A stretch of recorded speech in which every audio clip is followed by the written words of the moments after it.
నేను సౌదీ వచ్చానండి. కరోనాకి 3 నెలలు ముందల సౌదీ వచ్చాను నేను. సౌదీ వచ్చి ఇక్కడ సంవత్సరం చేశాను. సంవత్సరం చేయంగానే ఇక్కడ పొజిషన్ బాగోలేదని చెప్పి ఇండియా పంపించేశారు నాకు. పంపించేస్తే ఇండియా వెళ్ళిపోయాను. ఇండియా వెళ్ళిపోయిన తర్వాత మళ్ళీ నాకు 9 నెలల క్రితం నాకు మెసేజ్ పెట్టారు, జుబేరు వస్తావా అని. వాళ్ళే నాకు మెసేజ్ పెట్టారు ఇక్కడ వాండర్లు. సరే వస్తాను మామ అన్నాను. వస్తాను మామ అంటే వీసా వేశారు, మెడికల్ అవి చేయించుకొని వచ్చాను ఇక్కడికి. నేను 9 నెలల క్రితం వచ్చాను. వచ్చిన తర్వాత ఫస్ట్ నెల మాత్రం శాలరీ కరెక్ట్గా ఇచ్చారు. 1700 రియాలు అన్నారు. సరే అని చెప్పి వచ్చాను. 1700 రియాలు ఫస్ట్ నెల ఇచ్చారు. తర్వాత నెల నుంచి 1000 రూపాయలు 1100 ఇస్తూ ఉన్నారు. ఇస్తూ ఉంటే నేను అడిగాను, మామ తగ్గించిస్తున్నా మామ, మా జీతం పూర్తిగా ఇస్తానన్నారు మామ 1700 అంటే. సరేనా నిదానంగా ఇస్తాలే నీకు నేను అన్నారు. సరేనని చెప్పి నేను అలాగే మామ అన్నాను.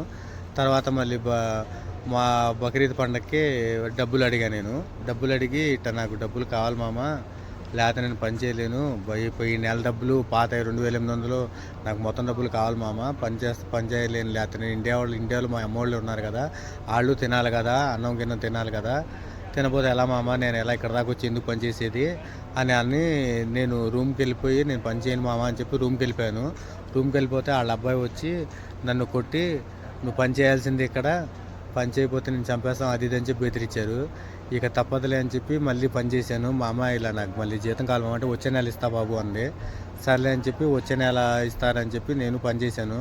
పని చేస్తే తర్వాత నెల అయింది, అయినా ఇవ్వలేదు. తర్వాత మళ్ళీ ఒక నెల అయింది. 3 నెలల తర్వాత కూడా నాకు ఏమి ఇవ్వట్లేదు. ఇవ్వకపోతే లేదు మామ ఇలా అయితే నేను పని చేయను, ఏం చేయను అన్నాను.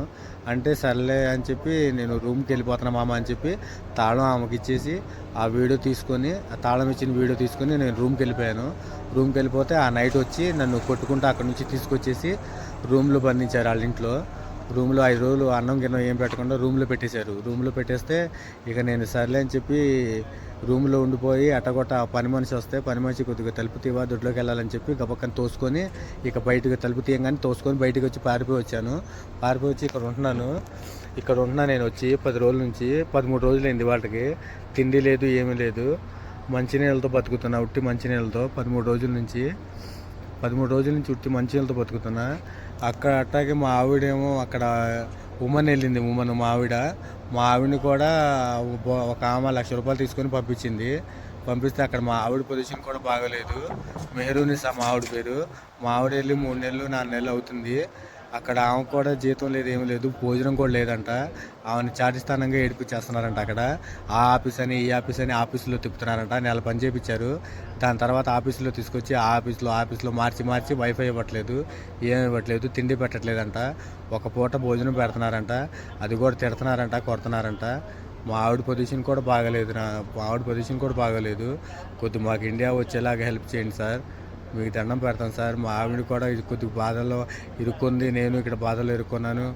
మా ఆవిడ నన్ను ఎలాగోలా బయటికి తీసుకురండి సార్, ఇండియా పిలిపించాను సార్.